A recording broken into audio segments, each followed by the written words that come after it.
Share market सीखने की शुरुआत में सभी बिगनर्स कैंडलस्टिक पैटर्न को सीखने के बाद चार्ट पैटर्न्स को एक एक करके सीखना शुरू कर देते हैं, जैसे double top, double bottom, head and shoulder, flag and pole, triangle pattern. ऐसे लगभग 100 के आसपास चार्ट पैटर्न है जो सभी बिगनर्स एक एक करके सीखते हैं। देन उसके फॉर्मेशन को याद करते हैं, उसको ट्रेड करना कैसे है, उसके रूल्स को अपने नोटबुक में लिख लेते हैं। पर प्रॉब्लम की बात यह है कि इतना टाइम लगाने के बाद भी जब आप रियल चार्ट में ट्रेड करने जाते हैं तो उन्हें पैटर्न फॉर्मेशन के दौरान कोई पैटर्न नज़र ही नहीं आता। पैटर्न बनने के काफ़ी देर बाद पैटर्न को आइडेंटिफाई कर पाते हैं, लेकिन तब तक उस पैटर्न में एंट्री लेने के लिए बहुत देर हो चुकी होती है। सेकंड प्रॉब्लम ये आती है, अगर कैसे भी करके पैटर्न आइडेंटिफाई कर भी लेते हैं तो उस पैटर्न के अंदर उनको बहुत सारे पैटर्न नज़र आने लगते हैं और डिसाइड नहीं कर पाते कि कौन सा चार्ट पैटर्न बन रहा है। फिर थर्ड प्रॉब्लम ये आती है, अगर आइडेंटिफाई कर भी लेते हैं तो उस पैटर्न को ट्रेड करने की कंडीशंस याद नहीं आती और वो नोटबुक में ढूंढना शुरू कर देते हैं कि किस कंडीशन में कैसे ट्रेड लेना है। सो इस वीडियो में मैं कोशिश करूंगा कि आपको इन सभी प्रॉब्लम्स का सॉल्यूशन मिल सके, कंप्लीट एक नए मेथड से चार्ट पैटर्न को बिना सीखे ही उसके फॉर्मेशन, उसका नाम, ट्रेड करने के रूल जाने बिना ही उसे चार्ट के ऊपर आइडेंटिफाई करके कैसे ट्रेड करना है ये सिखा सकूं। तो वीडियो को ध्यान से देखना और समझना। एक बार आप इसे समझोगे तो चार्ट पैटर्न सीखने की लंबी जर्नी से खुद को मुक्ति दे सकोगे।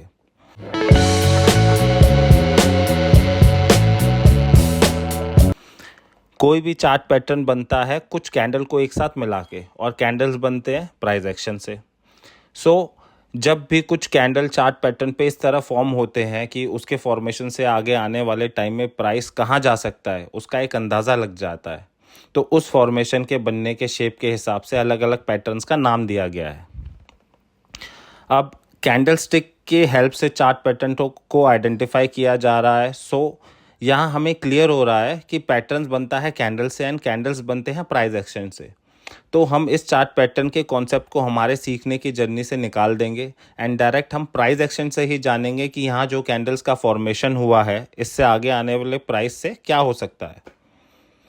और आगे मैं जो भी आपको बताऊंगा, अगर उस तरह से चार्ट को देखना सीख जाएंगे तो मैं यकीन के साथ कह रहा हूं कि चार्ट ट्रेडिंग का नॉलेज आपका नेक्स्ट लेवल तक पहुंच जाएगा।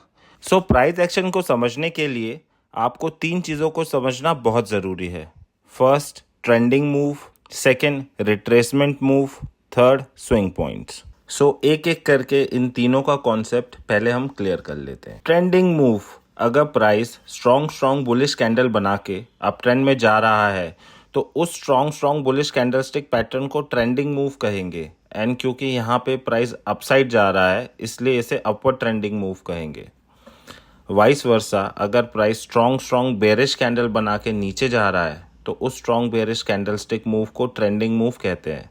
एंड प्राइस डाउनसाइड जा रहा है इसलिए डाउन ट्रेंड ट्रेंडिंग मूव कहते हैं। सेकेंड पॉइंट आता है रिट्रेसमेंट मूव।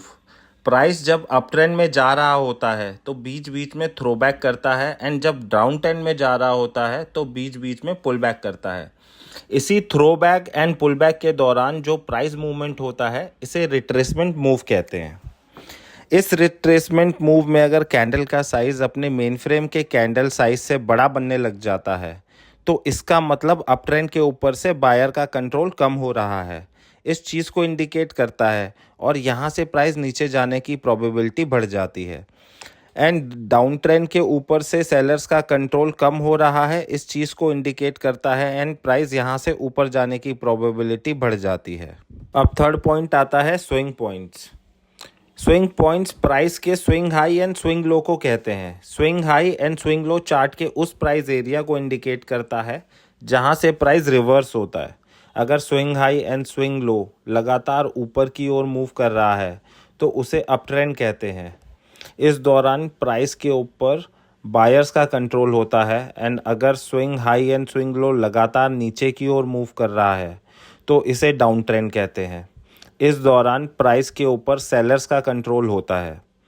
अगर swing high and swing low random create हो रहा है तो मतलब ना तो प्राइस ऊपर की तरफ जा पाता है ना तो नीचे की तरफ। इस प्राइस एक्शन को रेंज मार्केट कहा जाता है। इस दौरान प्राइस के ऊपर बायर्स एंड सेलर्स किसी का कंट्रोल नहीं होता, तो दोनों ही फाइट करते हैं प्राइस को अपने कंट्रोल में लेने के लिए। तो अब मैं आगे आपको सिखाऊंगा कि इसकी मदद से आपको ट्रेड कहाँ लेना है, एंट्री कहाँ करनी है, कैसे पता लगेगा एंड कैसे आपको ट्रेडिंग डिसीजंस में ये हेल्प करेगा। सो अब आप इस चार्ट को देखिए। आप देख सकते हो यहाँ लगातार swing points high and swing points low down trend में जा रहे हैं, मतलब प्राइस के ऊपर सेलर्स का कंट्रोल है। फिर प्राइस आगे और एक लो बनाया और वहाँ से अपने स्विंग पॉइंट हाई को ब्रेक कर दिया एंड नीचे जो स्विंग पॉइंट लो बनाया वो प्रीवियस स्विंग पॉइंट लो को ब्रेक नहीं कर पाया। इस तरह प्राइस बिहेवियर से आप बता सकते हो कि यहाँ बायर्स एक्टिव हो रहे हैं एंड प्राइस के ऊपर अपना कंट्रोल लेने का ट्राई कर रहे हैं। फिर एक पॉइंट से प्राइस फिर से नीचे गिर रहा है और इस बार काफ़ी स्पीड से और स्ट्रॉन्ग कैंडल बना के नीचे आया, मतलब सेलर्स भी अभी तक यहाँ एक्टिव हैं, वो प्राइस के ऊपर से अपना कंट्रोल छोड़ना नहीं चाहते हैं। लेकिन तभी बायर्स काउंटर अटैक करके प्राइस को अपने प्रीवियस हाई को ब्रेक करके एक नया हाई बना देते हैं और नीचे ये पॉइंट स्विंग लो बन जाता है। अभी प्राइस को आप ठीक से देखो, यहाँ जो स्विंग पॉइंट लो है वो ऊपर जाना शुरू किया एंड स्विंग पॉइंट हाई भी ऊपर जा रहा है, मतलब प्राइस एक नए अप ट्रेंड की शुरुआत करने जा रहा है। लेकिन आपको इस अप ट्रेंड में थोड़ा सा डर लग रहा है क्योंकि आप जानते हो जो रिट्रेसमेंट मूव है वो स्ट्रॉन्ग अप ट्रेंड में ज़्यादातर टाइम इतने लंबे लंबे कैंडल्स नहीं बना सकता, लेकिन यहाँ तो बनाया है। तो आप और भी प्राइस एक्शन देखने का वेट कर रहे हो। फिर सेलर्स प्राइस को इस तरह अपने कंट्रोल के बाहर जाते हुए देख के एक स्ट्रॉन्ग रिट्रेसमेंट मूव कर देते हैं। इस रिट्रेसमेंट मूव में आप देखोगे कुछ कुछ कैंडल स्ट्रॉन्ग बेयरिश कैंडल बन के नीचे गए एंड प्राइस इस स्विंग हाई को भी ब्रेक करके नीचे आ गया। तो आपका जो अप ट्रेंड के ऊपर डर था वो सच लग रहा है, क्योंकि अप ट्रेंड में आप जानते हो रिट्रेसमेंट मूव के अंदर सेलर्स स्ट्रॉन्ग कैंडल्स बना नहीं पाते हैं and swing points high low लगातार ऊपर जाता है। लेकिन प्राइस यहाँ अपने स्विंग हाई को ब्रेक कर चुका है। सो इस तरह प्राइस एक्शन से इजीली समझ आ रहा है बायर्स और सेलर्स के बीच में फाइट हो रही है, कोई भी प्राइस को अपने कंट्रोल में नहीं कर पा रहा है। तो अभी यहाँ आपको कोई ट्रेडिंग डिसीजन नहीं लेना है, पहले बायर्स और सेलर्स में किसी को प्राइस के कंट्रोल में आने दीजिए। फिर आगे आप देखोगे प्राइस को बायर्स फिर से ऊपर ले जाने की ट्राई कर रहे हैं, लेकिन इस बार बायर्स प्राइस को स्ट्रांगली स्पीड के साथ ऊपर नहीं ले जा पा रहे हैं।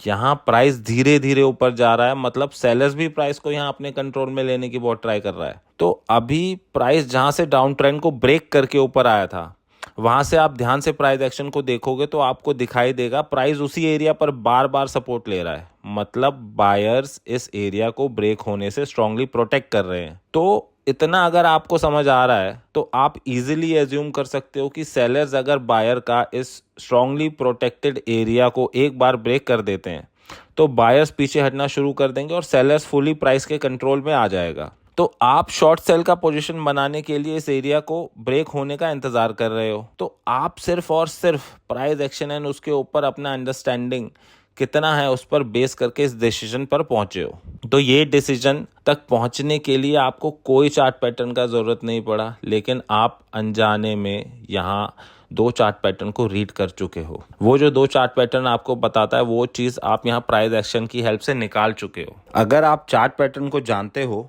तो वीडियो को पॉज कीजिए एंड वो 2 चार्ट पैटर्न कौन से हैं ढूंढने की कोशिश कीजिए बिना वीडियो को प्ले करे। आपको जो भी चार्ट पैटर्न दिख रहा है कमेंट में ज़रूर लिख देना, फिर वीडियो को प्ले करके देख लेना कौन सा चार्ट पैटर्न बना हुआ है। यहाँ पे आप देखोगे बेरिश पोल एंड फ्लैग बना है and second head and shoulder chart pattern बना है एंड ये सपोर्ट एरिया इसका नेकलाइन है और ये दोनों चार्ट पैटर्न वही चीज को इंडिकेट करता है जो प्राइस एक्शन से आप इससे जाने बिना ही निकाल चुके हो। अभी आप वेट कर रहे हो इसे ब्रेक होने का, फिर देखते हैं क्या हुआ है। सो नेक्स्ट कैंडल ही एक स्ट्रॉन्ग सेलर कंट्रोल प्राइस बना के सपोर्ट एरिया को ब्रेक कर चुका है। तो आपका सेल सिग्नल यहाँ जनरेट हो चुका है, लेकिन क्या आपको यहाँ थोड़ा टाइम का प्राइस एक्शन को देख के सिर्फ उसके आधार पर सेलिंग डिसीजन लेना चाहिए? तो एक बिगिनर के लिए आंसर है बिल्कुल नो। ऐसा थोड़ा टाइम के प्राइस एक्शन से अगर आप कुछ कंक्लूजन आप निकाल पा रहे हैं, चाहे वो कुछ भी पैटर्न बन रहा है, उसे कुछ मतलब नहीं है। आपको हमेशा एज ए बिगिनर इसके ऊपर और भी कुछ फर्दर इन्फॉर्मेशन लेना होगा। तो मैं जिस तरह इस टाइप का बाय सेल डिसीजन लेते वक्त कंफर्मेशन को लगाता हूँ उसको अभी मैं एक्सप्लेन करूँगा। क्योंकि ये एक बेरिश सिग्नल जनरेट कर रहा है, तो यहाँ जो प्राइस एक्शन बना है वो या तो डाउन ट्रेंड के दौरान बनना चाहिए या अप ट्रेंड की पीक पर बनना चाहिए। यहाँ एक चीज़ नोट कीजिए, जो मैं बोल रहा हूँ ये सेल साइड डिसीजन लेने का क्राइटेरिया बोल रहा हूँ। बाई साइड के लिए मैं आगे आने वाले एग्जाम्पल में आपको समझाऊंगा। तो इस एग्जाम्पल में डाउन ट्रेंड के दौरान रिट्रेसमेंट करते वक्त ये प्राइस एक्शन हुआ है और इस रिट्रेसमेंट में भी बायर इस प्राइस को कंट्रोल नहीं कर पाया, मतलब अभी भी ये डाउन ट्रेंड में ही है। आगे आपको देखना है जिस प्राइस एक्शन को स्टडी करके आप सेल डिसीजन में पहुंचे हो वो एरिया प्रीवियस कोई रेजिस्टेंस एरिया से नीचे आ रहा है या नहीं। अगर ये क्राइटेरिया फुलफिल हो रहा है तो आप रीसेंट कैंडल में आ जाओगे। यहाँ रीसेंट कैंडल एक स्ट्रॉन्ग सेलर कंट्रोल कैंडल होना चाहिए। नेक्स्ट आप 10 period simple moving average and 30 period exponential moving average को लगा लोगे। लेटेस्ट कैंडल में 10 period moving average and 30 period exponential moving average से नीचे होना चाहिए and next 14 period RSI plot करोगे। RSI का वैल्यू लेटेस्ट कैंडल में 30 के ऊपर होना चाहिए। तो यहाँ ये सब क्राइटेरिया फुलफिल हो रहा है तो आपका सेल सिग्नल फाइनल हो जाता है, तो आप सेल करते हो। टारगेट और स्टॉप लॉस के लिए कोई फिक्स रूल नहीं है। अलग अलग प्राइस एक्शन में सिचुएशन के हिसाब से stop loss and target set करना होता है। एक एग्जांपल में आप स्टॉप लॉस रखोगे, यहाँ चैनल बनाया, इससे थोड़ा ऊपर, और टारगेट रखोगे जहां से प्राइस अपसाइड रिट्रेस करना शुरू किया था। फिर आगे प्राइस एक्शन में क्या हुआ है आप देख सकते हो। तो प्राइस उसी एरिया से फिर से सपोर्ट लेके ऊपर जा रहा है, तो ये तो गया डाउन ट्रेंड के दौरान। लेकिन ये अगर अप ट्रेंड में बने तो उस टाइम क्या करें? तो उसके लिए फर्स्ट आपको देखना होगा कि ये स्ट्रॉन्ग अप ट्रेंड के बाद ये प्राइस एक्शन होना चाहिए।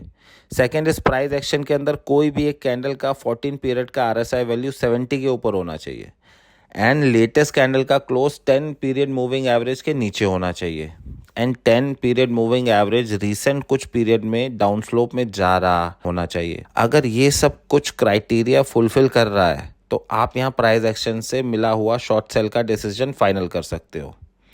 आगे आप नोट कर लो कि मैं यहाँ जितना भी इंडिकेटर यूज़ कर रहा हूँ वो सिर्फ कंफर्मेशन के लिए है। पहले मुझे प्राइस एक्शन को रीड करके सिग्नल मिला है, उसके बाद मैं कंफर्मेशन के लिए इंडिकेटर का यूज़ कर रहा हूँ। सिर्फ इंडिकेटर्स को देख के कभी भी कोई डिसीजन मत लेना। आप हमेशा इंडिकेटर्स को कंफर्मेशन के लिए ही यूज़ करना। अभी आप कह सकते हो आपने तो सिर्फ 2 ही पैटर्न प्राइस एक्शन से पढ़ा सीखा, लेकिन बाकियों का क्या? तो देखिए, जिस तरह मैं प्राइस एक्शन को रीड करना सिखा रहा हूँ, अगर आप ठीक से इससे समझ रहे हैं तो धीरे धीरे प्रैक्टिस के साथ आप कोई भी पैटर्न को, चाहे आप उस पैटर्न के नाम जाने या ना जाने, उसे रीड कर सकते हो। इसी तरह आप खुद से प्राइस के साथ साथ अपने लिए नए नए पैटर्न भी डेवलप कर पाओगे। अभी बाय साइड ट्रेड करने के लिए मैं आपको एक एग्जांपल समझाऊंगा। आपके सामने अभी एक चार्ट ओपन किया हुआ है। इसमें आप देखोगे कि प्राइस डाउनवर्ड ट्रेंडिंग मूव करते हुए नीचे जा रहा है। इसका स्विंग पॉइंट हाई लो भी डाउन साइड मूव कर रहा है। तो यहाँ पे आप इजीली बता सकते हो यहाँ प्राइस के ऊपर सेलर का कंप्लीट कंट्रोल है। फिर अचानक लगातार 3 बायर्स कंट्रोल कैंडल बन के प्राइस ऊपर आया, तो इससे आपको पता चल रहा है जो डाउनवर्ड है वो शायद यहाँ से रिवर्स हो सकता है, क्योंकि इस तरह स्ट्रॉन्ग डाउन ट्रेंड में जो रिट्रेसमेंट मूव होता है वहाँ लगातार ऐसे 3 बायर कंट्रोल कैंडल यूजुअली नहीं बनते हैं। अगर बन रहे हैं इसका मतलब ये स्ट्रॉन्ग डाउन ट्रेंड अभी स्ट्रॉन्ग नहीं है, यहाँ बायर्स भी एक्टिव हो रहा है, और क्योंकि ये स्ट्रॉन्ग डाउन ट्रेंड मूव के दौरान हो रहा है तो आपको यहाँ बाय भी नहीं लेना है, आपको और प्राइस एक्शन का वेट करना है। फिर आप देख सकते हो कि प्राइस यहाँ पे स्लो डाउन हो गया है, मतलब बायर्स प्राइस को और ऊपर लेके नहीं जा पा रहे हैं और सेलर्स भी यहाँ प्राइस को नीचे नहीं ले जा पा रहे हैं। अभी आगे ही प्राइस एक्शन को सेलर्स फिर से कंट्रोल कर लेते हैं और स्ट्रॉन्ग सेलर कंट्रोल प्राइस बना के अपने प्रीवियस स्विंग पॉइंट लो को ब्रेक करके क्लोज कर दिया, मतलब सेलर्स इस दौरान प्राइस के ऊपर फुल कंट्रोल में है। यहाँ पे जो प्राइस एक्शन बन रहा है उसके हिसाब से जब प्राइस इस पॉइंट को ब्रेक किया है तब सेल सिग्नल जनरेट हो जाता है। लेकिन इस तरह स्ट्रॉन्ग डाउन ट्रेंड में प्राइस अगर एक बार भी बायर्स के कंट्रोल में आ गया है और उसके बाद फिर प्राइस एक्शन को बायर्स अपने कंट्रोल में करके सेल सिग्नल जनरेट कर रहा है, तो लेटेस्ट कैंडल के 14 पीरियड RSI वैल्यू 40 के ऊपर होना चाहिए, और अगर 40 के नीचे है तो वहाँ आपका सेल सिग्नल इनवैलिड हो जाता है। इस एग्जाम्पल में RSI लेटेस्ट कैंडल में 40 के नीचे है तो यहाँ आप सेल नहीं करोगे। फिर आप आगे का प्राइस एक्शन देखोगे। फिर यहाँ से बायर एक्टिव होता है एंड प्राइस को धीरे धीरे ऊपर ले गया और अपने प्रीवियस स्विंग पॉइंट हाई को ब्रेक करके क्लोज कर दिया। तो यहाँ पे प्राइस के ऊपर बायर्स का कंट्रोल आ चुका है। लेकिन आप एक चीज़ ध्यान से देखोगे तो आपको दिखाई देगा कि जब प्राइस को सेलर्स के कंट्रोल से बायर्स अपने कंट्रोल में ले रहा था और जब ब्रेकआउट किया है, इस टाइम के अंदर एक भी कैंडल बहुत ज़्यादा स्ट्रॉन्ग कैंडल नहीं बनी। लेकिन सेलर्स जब प्राइस को कंट्रोल कर रहा था तब सेलर्स स्ट्रॉन्ग कैंडल बना रहा था। इससे ये पता चल रहा है बायर्स प्राइस को कंट्रोल तो कर लिया है, लेकिन अभी भी उनका प्राइस के ऊपर ज़्यादा स्ट्रॉन्ग कंट्रोल नहीं है। सेलर थोड़ा सा भी अगर यहाँ एग्रेसिव हो जाता है तो ईजिली प्राइस को नीचे ले जा सकता है।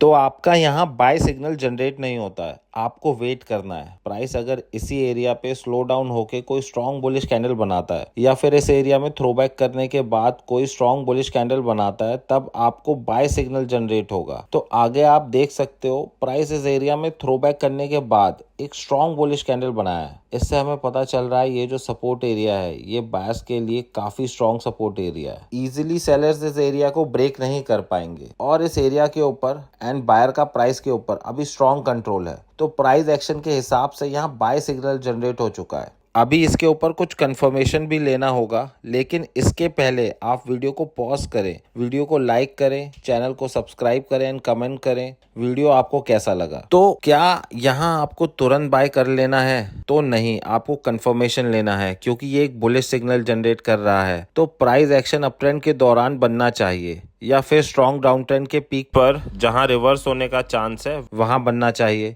इस एग्जांपल में ये डाउन ट्रेंड के पीक पर बन रहा है। अभी 10 period simple moving average plot करोगे, लेटेस्ट कैंडल के क्लोज इसके ऊपर होना चाहिए। 14 पीरियड RSI ये कंप्लीट प्राइस एक्शन के दौरान कम से कम एक बार 30 या उसके नीचे होना चाहिए एंड रीसेंट कैंडल में 10 मूविंग एवरेज का स्लोप अपवर्ड होना चाहिए। तो ये सभी क्राइटेरिया यहाँ फुलफिल हो रहा है, तो ये बाय सिग्नल फाइनल है। आगे देखते हैं क्या हुआ था। लेकिन अगर कोई बुलिश सिग्नल जनरेट करने वाला पैटर्न अप ट्रेंड में बनता है तो उस सिचुएशन में कैसे कंफर्मेशन लेना है ये भी देख लीजिए। लेटेस्ट कैंडल में 10 period moving average and 30 period moving average के ऊपर होना चाहिए। ये जो प्राइस एक्शन बना है ये प्रीवियस कैंडल सपोर्ट एरिया में बनना चाहिए। लेटेस्ट कैंडल में 14 RSI 40 के ऊपर होना चाहिए। ये सब कुछ यहाँ फुलफिल हो रहा है तो बाय सिग्नल यहाँ फाइनल हो जाता है। यहाँ पे एक पॉइंट याद रखिए कि जब आपको प्राइस एक्शन को रीड करते करते एक्सपीरियंस आ जाएगा तब ये सब कंफर्मेशन का आपको ज़रूरत नहीं होगा। प्रैक्टिस के साथ साथ ये सब कंफर्मेशन आप खुद ही अपनी ट्रेडिंग से एक एक करके निकाल लोगे। अगर आपको ये वीडियो अच्छी लगी है तो इस वीडियो को लाइक करें, कमेंट करें and thank you for watching option trading college learn and earn.